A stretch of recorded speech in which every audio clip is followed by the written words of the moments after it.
Hi, everybody. Welcome back.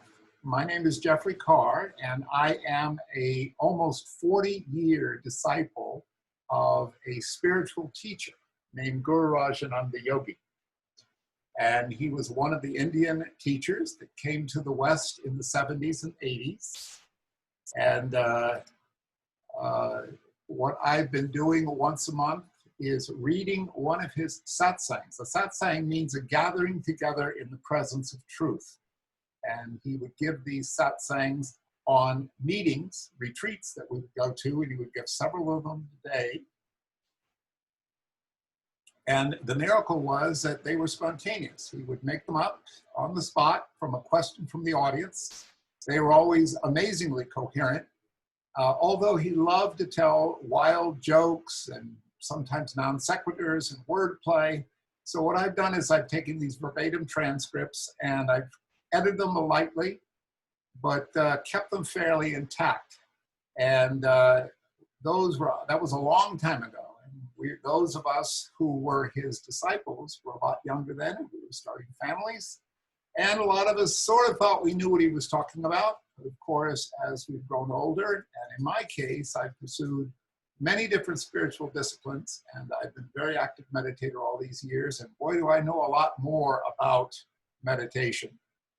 And there's a little bit of a joke in there because his satsang is about understanding. So sometimes I think I understand things a lot better than I did back then, and his satsangs take on a renewed kind of profundity and understanding. He was out of the Indian tradition, and what I now know we might call the Advaita Vedanta tradition, although he did have his issues with traditional Vedanta teachers. What is Vedanta? In Indian philosophy, it's the teachings that derive from the Vedas, a very ancient set of traditional teachings, and maybe a $10 word be phenomenology. It's an understanding of what experience is like. What is it like to be alive? What is it like to be a human being? What does this all mean? And they came up with some very profound answers. And the Vedanta philosophy sort of organizes it and set it into a set of teachings. Advaita means not two, but one. There is dualistic form of Vedanta, which they accept that God and we are separate. And the Advaita Vedanta assumes that this is all somehow one. This is a little bit of a cliche. Now that we've all, these meditation teachings have been in the West for all these years, and there's a yoga studio in every corner, a lot of us now are more or less familiar with the notions of meditation and unity consciousness and this, that, and the other. We know a lot of this basic terminology, or at least we think we do. Nevertheless, Gururaj was not someone who taught, worship of Krishna or some kind of traditional Indian devotional practices, although we used a number of spiritual techniques which are derived from Indian teaching and Indian philosophy. He said he was a universalist and a teacher for people of deep spiritual aspirations, but they could be of any faiths. He actually encouraged people to pursue traditional religions. I don't think what he taught could be called a conventional religion. It was not a faith-based. He didn't ask us to accept anything on faith. If anything, he encouraged us to doubt actively what we listened to and heard.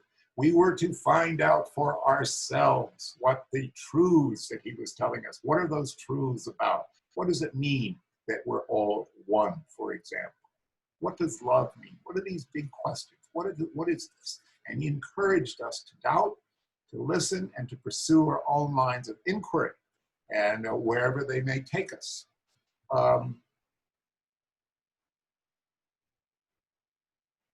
It's not about a set of dogma. It's about a personalized, deep realization, what he called self-realization, which he insisted was the goal of human life. What is self-realization? Well, we're all exploring it. And that's very much what this satsang is about. I've always found it to be the case that when he began one of his satsangs, he would basically give the whole theme of the satsang in the first paragraph.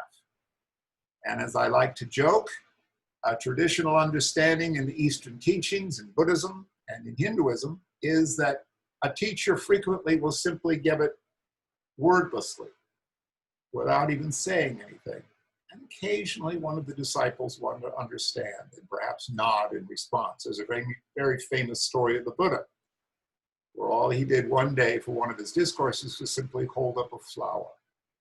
And one of the disciples nodded, understood, nothing more need be said.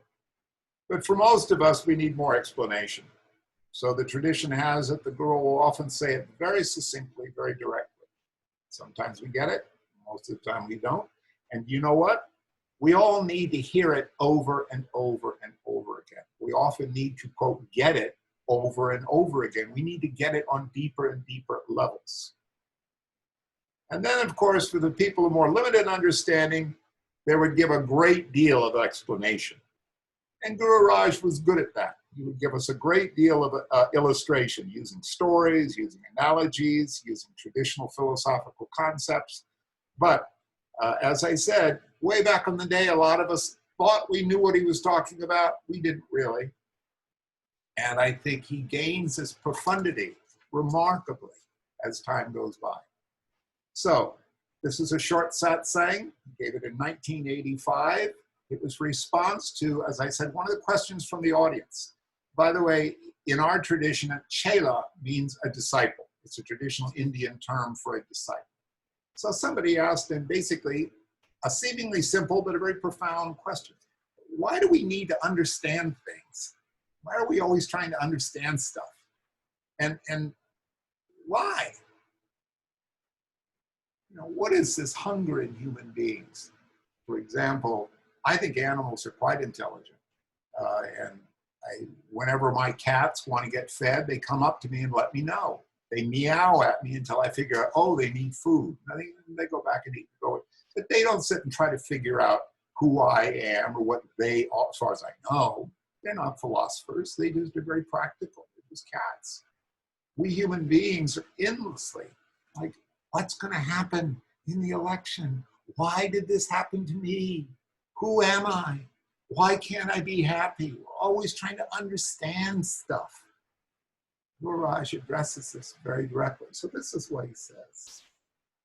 And again, I'm going to read the first paragraph. I'll read it, talk a little bit, and read it. So he starts out. Why do we human beings want to understand ourselves?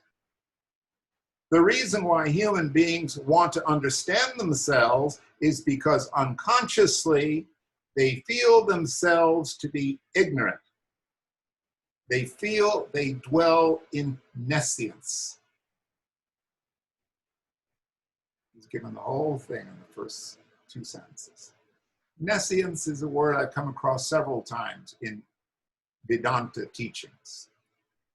It's a little bit more than traditional ignorance. We often think of ignorance like you just, well, somebody's got to tell you where the supermarket is, and then you won't be ignorant about where the supermarket is. It means a little bit more like you're unconscious or asleep. So you can say, we dwell in nescience, and somehow we sense that, and we sense there's a problem with that. And we want to know, it's like, wait a minute, what's going on? One of my friends posted on Facebook today a Booth, if you know the cartoonist Booth. She depicts crazy little cats and dogs and people in apartments. And there's this old man sitting in his chair saying, rattling his newspaper saying, just tell me what the hell is going on. Does anybody know what the hell is going on? I want to know what the hell is going on, as he's shaking his newspaper in rage. Isn't that all of us? What is going on? We feel that we don't know. Why is that a problem? Remember, it's not a problem for the cat. It's a problem for us human beings. So again, why do we human beings want to understand ourselves? The reason why human beings want to understand themselves is because unconsciously they feel themselves to be ignorant. They feel they dwell in nescience. They even want to understand why they need to understand. But where does this understanding take place? Now that's the real question. People try to understand things with their minds. And most of the things that they try to understand are of no value at all. Take a water jug, for example. Why is it going to help you to know how the clay was processed in order to make a jug? Is that going to help you? It only helps you if you understand how to use the jug to pour your water. This is pretty profound. All of us should do a little thought about why are we so worried? Why do we need to understand what's going to happen to us? Why do we need the results of the election? It's just going to, whatever's going to happen, it's going to happen, right? So what's the problem? But no, we need to know why this, that, and the other. We also need to understand our lives. Now, this is very interesting. Why? Why do we need to figure out ourselves and figure out each other? Why do we need to do that? What's that going to do for us?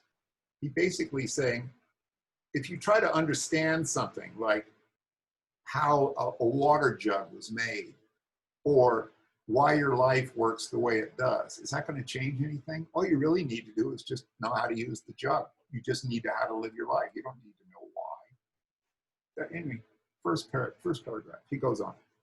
Most understanding comes from ignorance. Now, where does this ignorance come from? Ignorance comes from having no self-knowledge.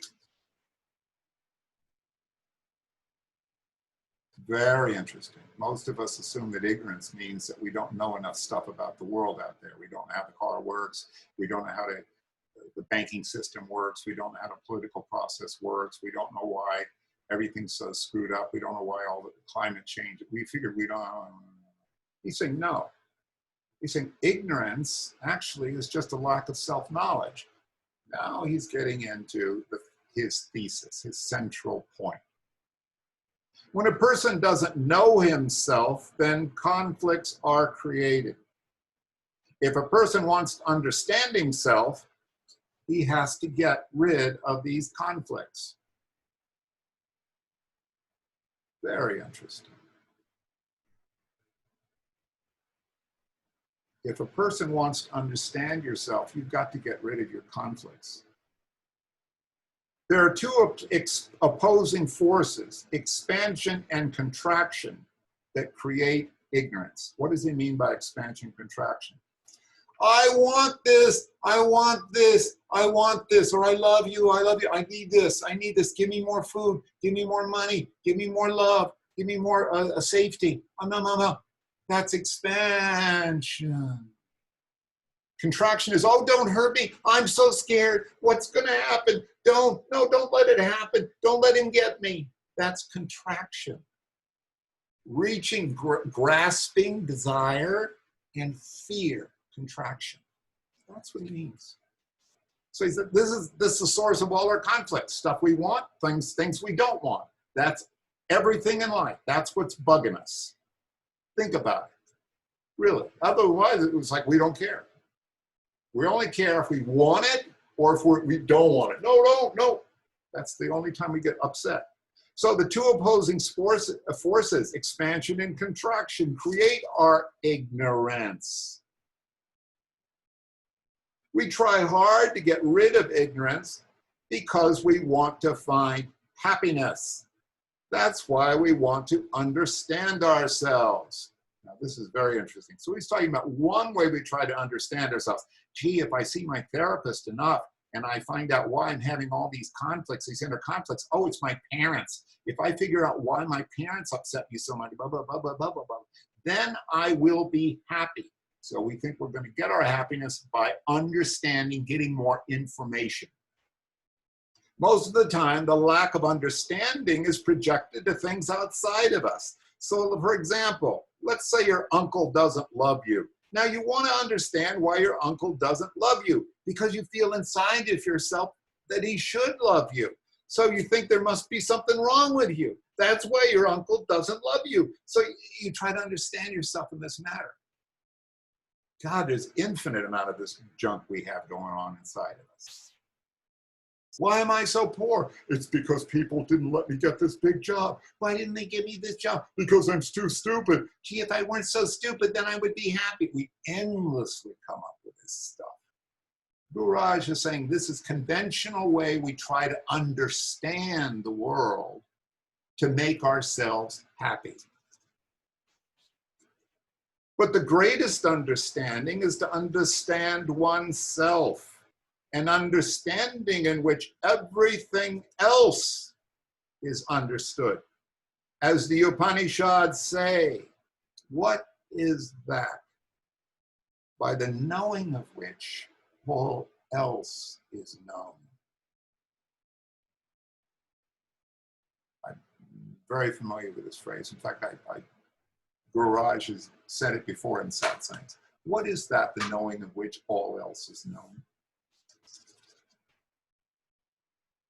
It's one of the most important, I've forgotten which one of the Upanishads this is. What is that, the knowing of which everything else is known?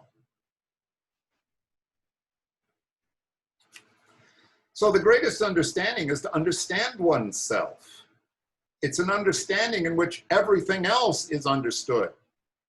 So as the Upanishad said, what is that by the knowing of which everything else is known?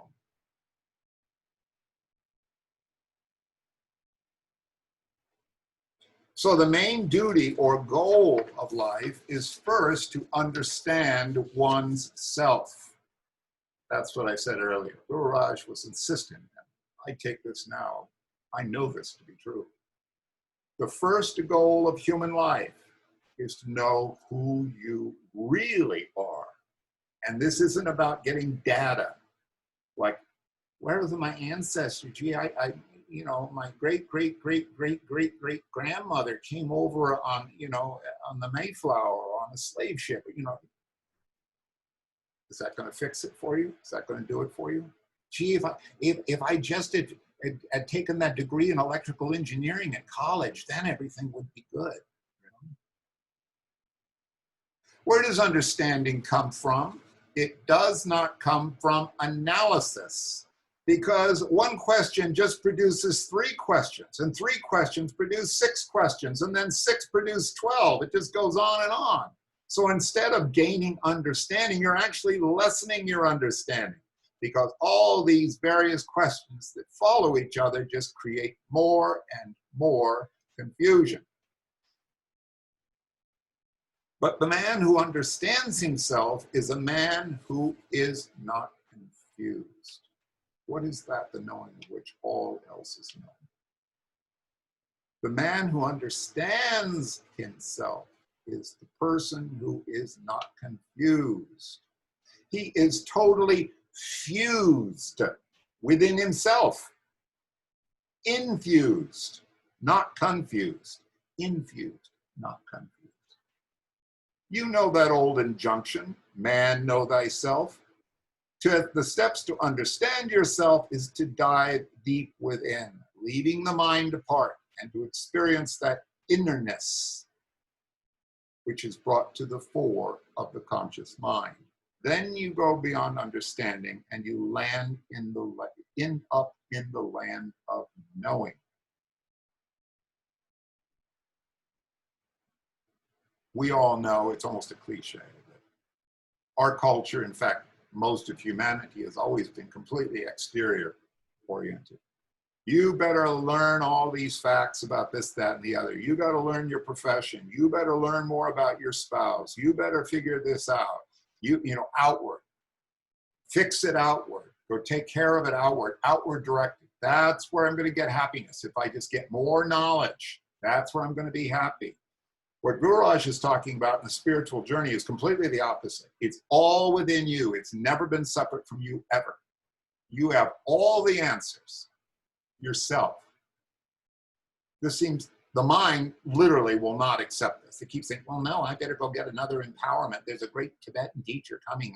I better go attend that lecture with that Tibetan teacher and get more information about Buddhism. So I'll become even more knowledgeable about Buddhism or Sufism or Ekantar or spiritualism. or Reiki. I got to get more information. Then you go beyond understanding and you land up in the land of knowing. Now that's what should happen, knowingness. We'll use these flowers as an analogy. Do you understand this flower? No. You just appreciate the beauty of a flower because you've seen and appreciated other flowers. That's why you can appreciate the beauty of this particular flower. That is knowing the flower, but you don't need to understand it.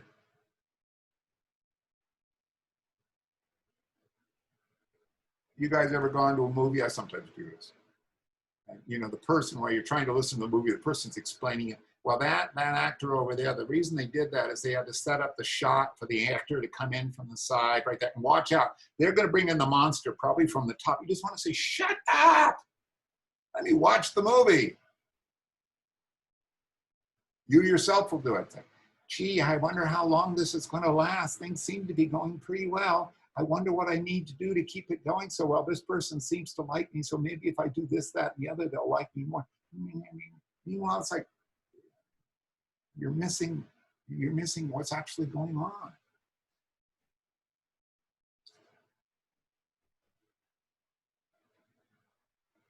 I'm speaking through this mic and through the PA system and all these recording devices, and they're working for me. So I don't need to become an electrical engineer. Why should I waste my time? And I'll give you an example of a big business person, like Henry Ford, for example. He only passed grade 2 in school, and he was accused of being an ignoramus, an ignorant man. So Henry Ford just replied, now listen, on my desk, I've got 20 buttons. If I want to know anything about the exhaust pipe or a muffler, I just press a button and the man who is an expert in mufflers are going to come up here and tell me all about it. If I want to understand anything about a carburetor, I'll just press that button and a specialist will come here to explain to me about anything I need to know about that carburetor. So who's the greater man? The man that is expert in carburetors and engines and pistons, or Henry Ford? He's better than all those people who have spent years and years acquiring all that technical knowledge to understand the mechanism of the motor car. Henry Ford is a man who can control all these people, and all of them might have had almost 100 years of training if you put together all of their trainings. But by pushing one button, Henry Ford can know anything he wants. There's a term in Zen called natural knowing. Like, do you have to sit there and figure out how to go to the bathroom or how to eat? You did when you were a little kid. But you have to think about it. You know how to eat. You know how to breathe. And guess what? When you can't breathe anymore, well, you'll figure out it'll just dawn on you what to do next. You don't need to figure it out. So why try to understand, says Gururaj? Why try to understand things that are totally inconsequential? If you want to try to understand, try and understand the meaning of life. Ask this question: where do I come from? And where do I go to? Why was I born? Who am I? Get that understanding. And that won't come fully from the mind. The mind is just a little instrument. It comes from a vast source of knowingness. There's a lot to say here. I'll let it go for now. I was just going to say something about the only time we can't walk is when somebody is interrupting our flow of our awareness. Like you're walking, people say, watch out for that. Then we go, what? And then we might stumble a little bit. Most of the time, have you ever figured that out? That you could just walk out there. I don't know, you can walk in pitch dark. Somehow you just walk. Your foot comes down. Have you guys ever noticed, like you pick up a cup of liquid, it's happened to me once or twice, and somehow you know exactly how much liquid is in that cup. If somebody changes, like you weren't watching and they fill the cup up, you'll sometimes spill it, because you forgot, you didn't realize something in us is tracking how much water is in the cup. How do you drive?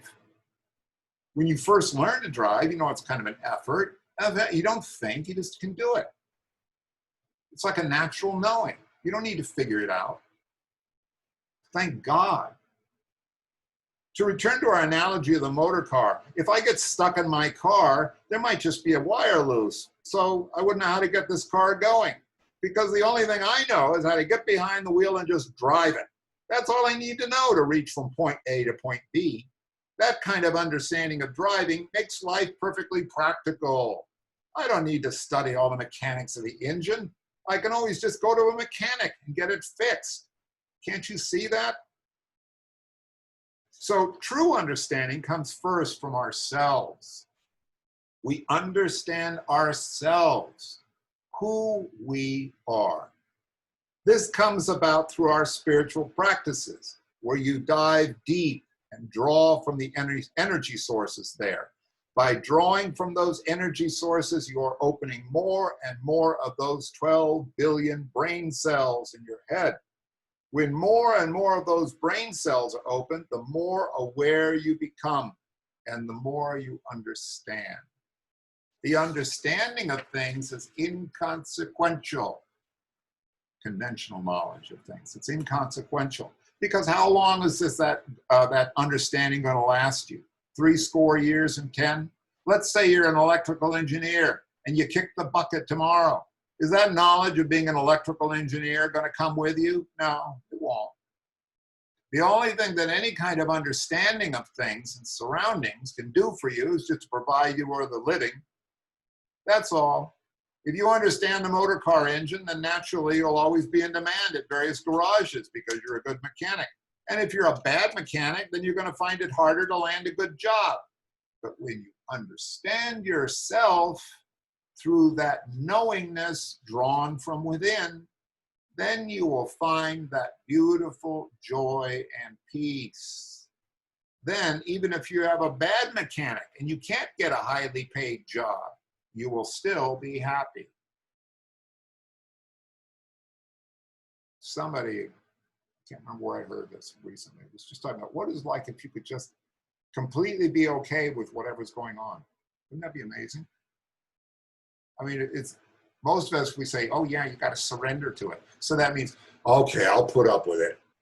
That's not what I'm talking about. I mean, it's just like, it's like no issue. You don't have any problem with it. It's just the way it is. It's like taking a walk.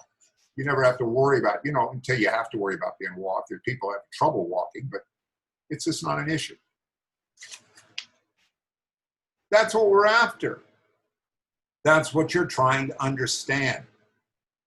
How to not have an issue with stuff. That's what you're trying to understand. That's how you're going to be happy, by the way. If you just don't have any issue with it, it's not a big problem. You don't need to figure stuff out. If you're trying to understand why you're not happy and you're doing it with the mind, then all those conflicts and confusions in your mind are only going to produce more and more confusion. So to find greater joy and peace in life, the first thing anyone should do is to understand oneself. And then you'll understand everything else. Looking at this water pitcher in front of me, for example, I can see the entire process. I can see how it's a glass water jug, how the sand was ground and how it was molded and how the glass was blown and so on. Yet I don't need to study glass making. If the understanding of oneself leads to knowingness, well, then it's worthwhile. That's a good sentence. I thought about that. If learning more about your patterns and your habits and your addictions, like from a therapist or your spouse or something, in a kindly way, you just realize, you will always get upset whenever you do this, that, and the other. And you say, oh yeah, actually you're right. And you learn something about yourself. Oh, right, I'm all hung up on that. So it's like, I don't need to be hung up on that. Maybe I'll just drop it. Yeah, it's useful. It's not like, oh my God, how can I be happy? I have to figure out this. It's not that. It's just like, you pointed out a pattern to me that that was worth knowing. So he's saying, if the understanding of oneself leads to knowingness, well, then it's worthwhile. Maybe another word for knowingness is acceptance, in the way Gururaj is using it. When Buddha was asked questions about what happened after death, or what was beyond, or what was God, he used to just remain silent. His talks were based on practicality. He taught the Eightfold Path, which you all know about. That is how to behave in your life and what to do to gain greater peace within yourself. You guys all know that. That's quite interesting about Buddha. They constantly asked him, they say, well, what's the nature of existence? You know, how did the universe begin? You just say, these questions are not conducive to solving your basic issue, which is why you're unhappy. So just forget it. And you wouldn't be drawn into this nonsense. By the way, the later Buddhists explored it extensively. They made up a whole bunch of stuff out of it. But Buddha was just, he said, listen, I'm a doctor. I know what your problem is. I know how to fix it. Here's how you do it. Just listen. So like Gururaj said, I have a prescription. This is how you're going to be happy. Just do it. To have some glimmering of understanding, the primary quality needed is to stand under, not above. And to stand under means to develop humility. Now, how do you develop humility? You can't just go walking around saying, I'm humble, oh, I'm humble. Because the more you say you're humble, the more you're just involved with pride, because now you're taking pride in your assumed humility. Instead, you just become humble. That humbleness does not come from the mind. Humility is a quality of the heart. The rest is just mental gymnastics, where you bluff yourself into thinking, oh, I'm such a humble person. You're not being humble. You're being extravagant in your pride because you go around thinking that you're humble. But if you know you're humble and you live in humility, then you stand under. Not understand, you stand under.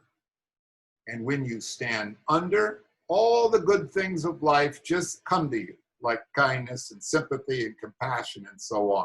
You develop these qualities by starting off with humility. Then you become kind, sympathetic, compassionate, all giving, all forgiving. And then you'll understand to some degree the meaning of life and everyone about you. I just think this is a magnificent card. What's he talking about? Humility. All of us at some point, and some of us now, like to go and say, oh, I'll be good. You know, I'm such an egotistical jerk.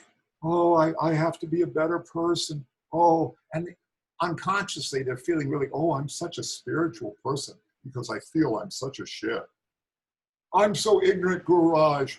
You have to help me. I love you. Save me, Gururaj. What horse shit. Gururaj is saying you can only save yourself, for Christ's sake. You're just playing a game. You're showing off. What a great spiritual type of person like that. I love that idea of standing under. What it makes me think of is there was this old-time Zen teacher. He was wonderful. His name was Sun Sanin, and he was a Korean Zen master back in the 70s and 80s. He had a saying, which was famous, that is very profound. He says, only go straight, don't know. Only go straight, don't know.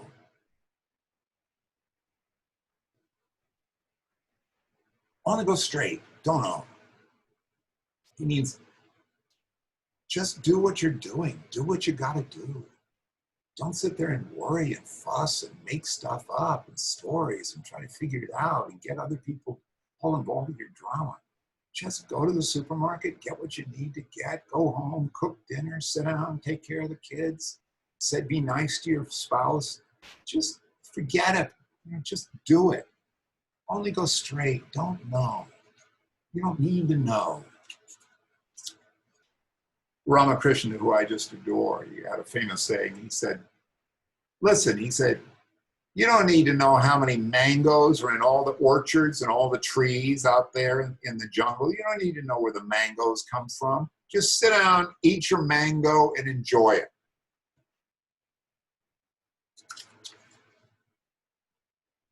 To truly understand is to be devoted spontaneously and without effort to everything that is around you.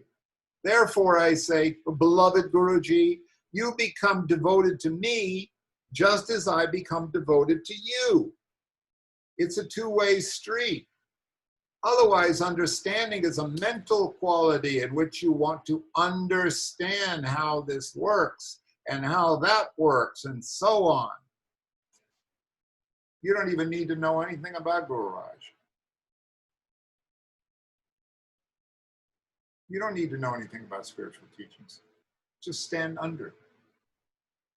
It's not going to change anything for you to know what samadhi means. In fact, it'll make it worse. Then you go around saying, I got to do this samadhi thing.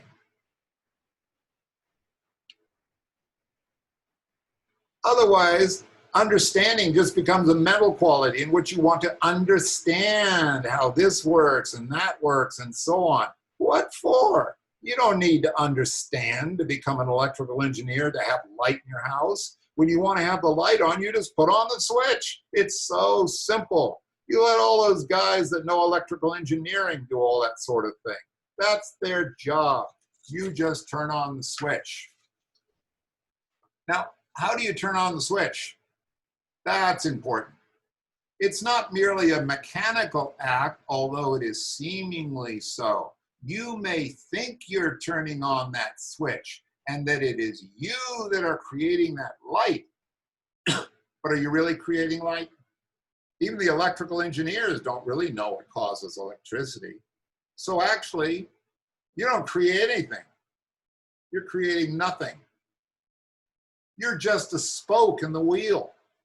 And when people strive more and more for understanding, they're only working on the outside, the periphery of the wheel. I say, start from the center of the wheel and then explore the spokes until you come to the periphery. The center of the wheel will remain still. You have watched the wheels of a donkey cart or a motor car. The center of the wheel is still, and it's the outside of the wheel that's moving. It's from the center that the periphery of the wheel moves. What is he talking about? The center. Self. First, be established in self, and then perform action, as the Gita said. That means be established in self-realization. Be established in absolute knowingness, the knowing of which all else becomes known. Everything just becomes a functioning within your knowingness. You don't have to do anything. You can't do anything because God does everything. You're not doing anything. It's an illusion to think that you're doing anything. When we have that cognition, when we have that knowingness, when we find that center, then the periphery just is going to turn by itself.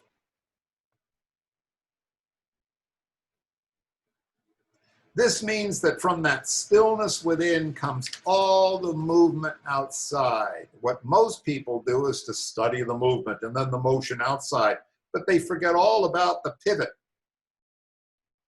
The switch is the metaphor from the center to the pivot. The pivot is the thing, that the whole thing is turning, but it's resting in the pivot. Everything pivots around this thing. The self is that. Years ago, I did a wonderful workshop on this thing, and one of the things we did, kind of this crazy thing, we chant these slogans endlessly. And one of those things we chanted is, everything happens by itself. Everything happens by itself. Everything happens by itself. It does. Everything happens by itself. You don't need to worry about it. You have a car crash, you don't need to worry about it. You have a car crash, you'll do whatever you need to do. You don't need to fuss about it. That's not, in a way, it has nothing to do with you. Everything happens by itself. God does everything. It means to come from that stillness within comes all that movement outside. What most people do is to study the movement and the motion outside, and they forget about the pivot. That's the reason for all our problems. Most people don't even know the center pivot. And if that pivot is not in the center, then the wheel will not run smoothly. If you think you're responsible for all this, then you're going to be unhappy. It will run bumpily, and that's called misery. If you want to understand things in order to make the bumpiness away from the periphery of life, but first approach the internality and then proceed to the externality of life. He's not saying, by the way, be a monk and withdraw from activity. As Krishna says to Arjuna in the Bhagavad Gita, he was urging Arjuna that renunciation is not the answer. You have to do your dharma. You have to do your work in the world. He said, and Krishna, God, said of himself, I myself am never without action. Constantly in action. And we're the same, but we're not the doer. When you wake up in the morning, you brush your teeth and you wash your face and you look in the mirror. So what are you looking at? You're looking at your face. That's what we're all doing. But have you turned those instruments of your eyes to look inward at the inward self? Well, then you can look outside. To look inside is done through meditation and spiritual practices. In today's world, people just want to be external, and they've reached nowhere. How many self-realized men are there in this world? Out of the many billions of people in this world, there are only 7 realized men. I hope he means men and women. I assume he does. He is man because he was brought up in the 40s and 50s, and men meant people of both sexes, although it usually meant men. But men, it's obviously men. By the way, this paragraph, I don't know about 7 realized persons. What Gururaj says, I don't know. That's what he says. And out of these 7, 1 is an active teacher, and the other 6 are living in seclusion in caves. Now, although they are thousands of miles away, there's a continuous contact between them because the contact is not on the physical level, but on the superconscious level. They have to have someone to go out and teach, and all the energy of the other 6 are poured through the one active teacher. In turn, they gather the energies of the universe and pour these energies through the active teacher. Now, everything works in 7s. There's 7 days in the week, 7 colors that refract 1 color through the prism, and so on. These are the laws of nature that are understood by very few people. And if you're like me, you immediately have some vision of these mystic Himalayan masters. Yogananda's into this, and they live up in the seclusion, the caves, and they're given the radio beams and keeping the whole world going on. I don't know, if that does it for you, that's a nice thing to believe, but I think Gururaj goes on in a moment. He's going to try to discover is, what does it mean, the knowledge or the knowingness of a guru?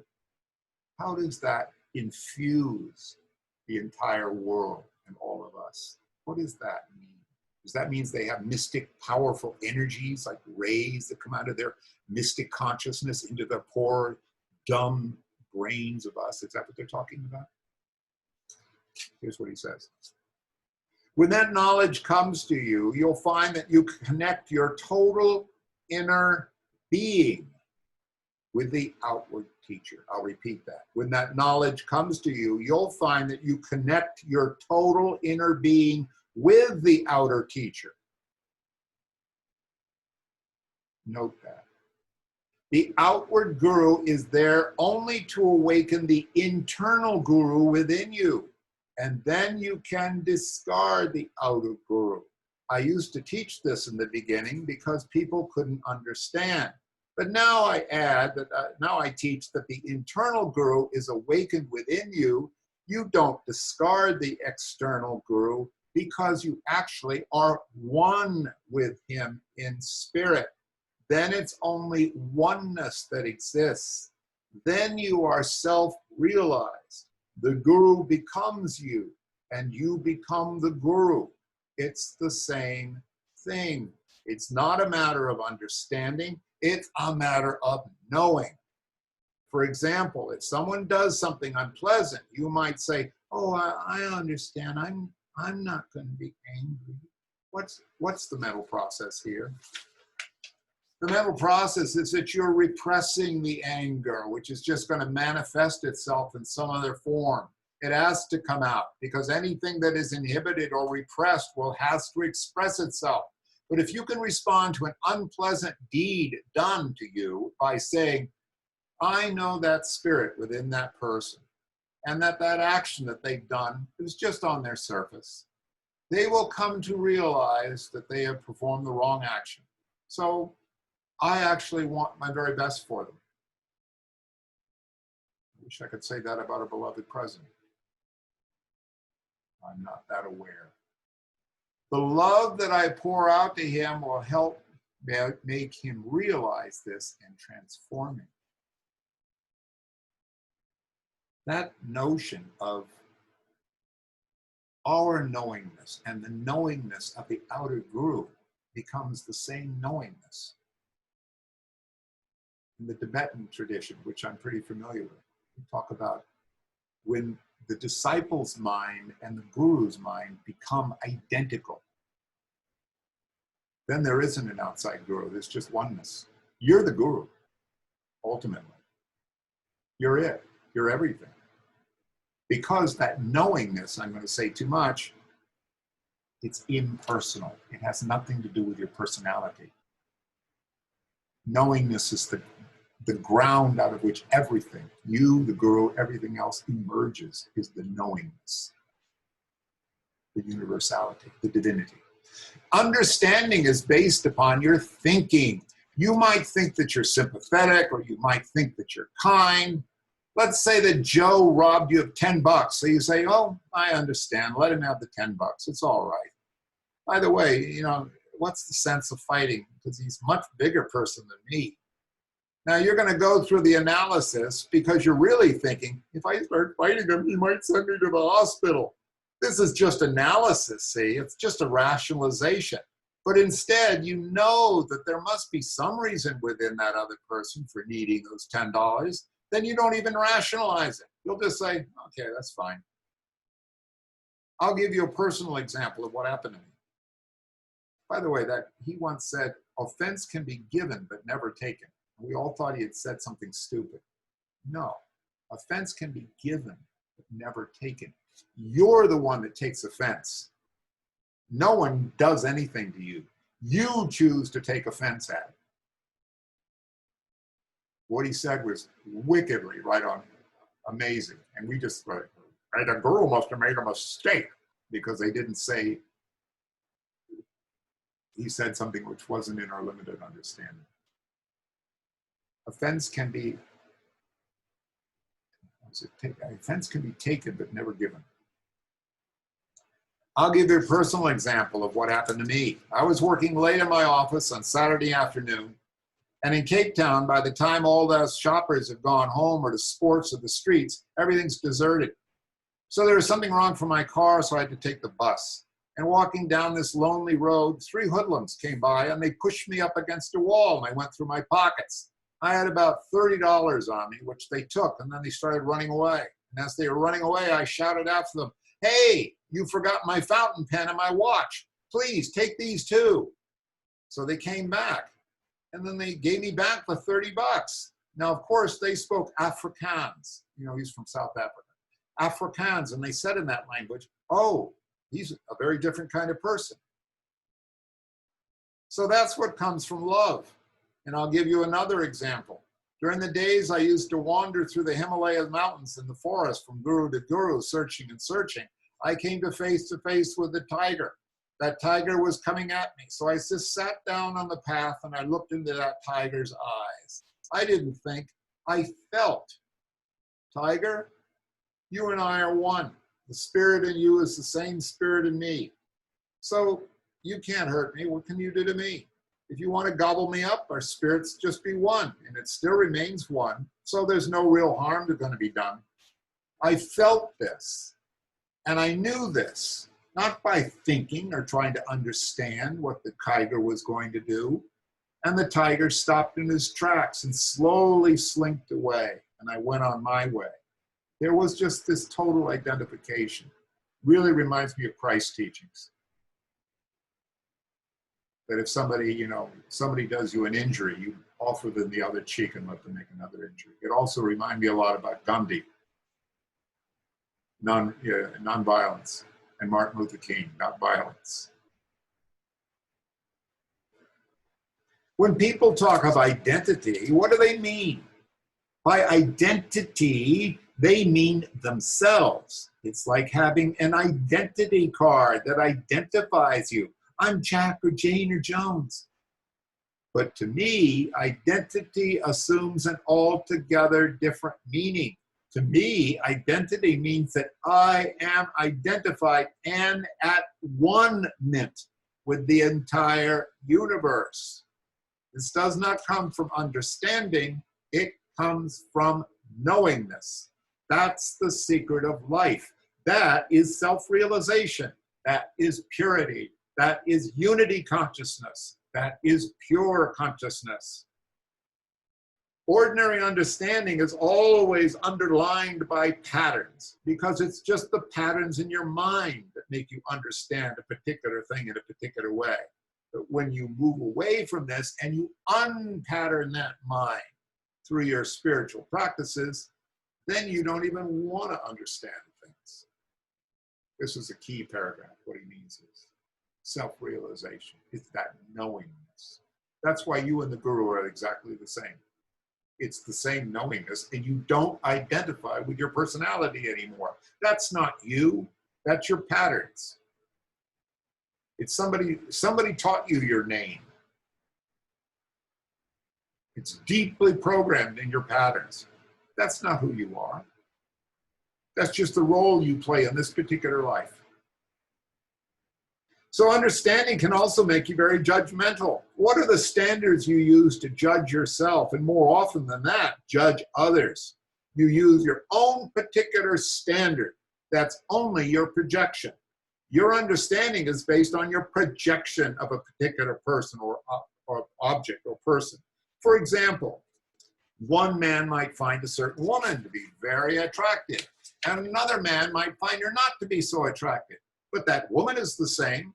Why does one guy find her attractive while another finds her not attractive? It's because of the patternings that give you the kind of understanding so that you might judge someone to be ugly or pretty. It's good to understand these essentials of life.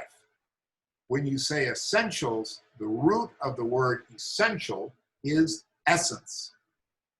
Understand that essence of yourself, and you'll understand everything in its true perspective.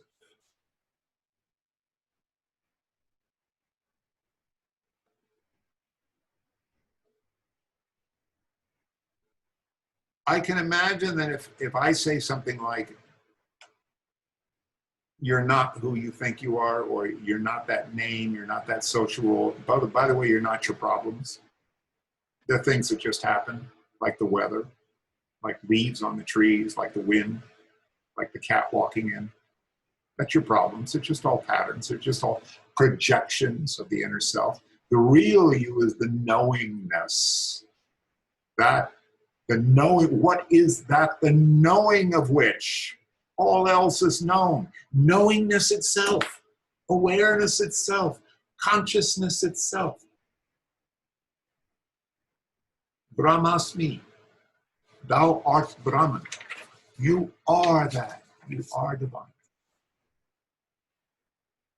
It's 6 o'clock. Let's open it up. And I'm also going to, for the sake of brevity, going to cease the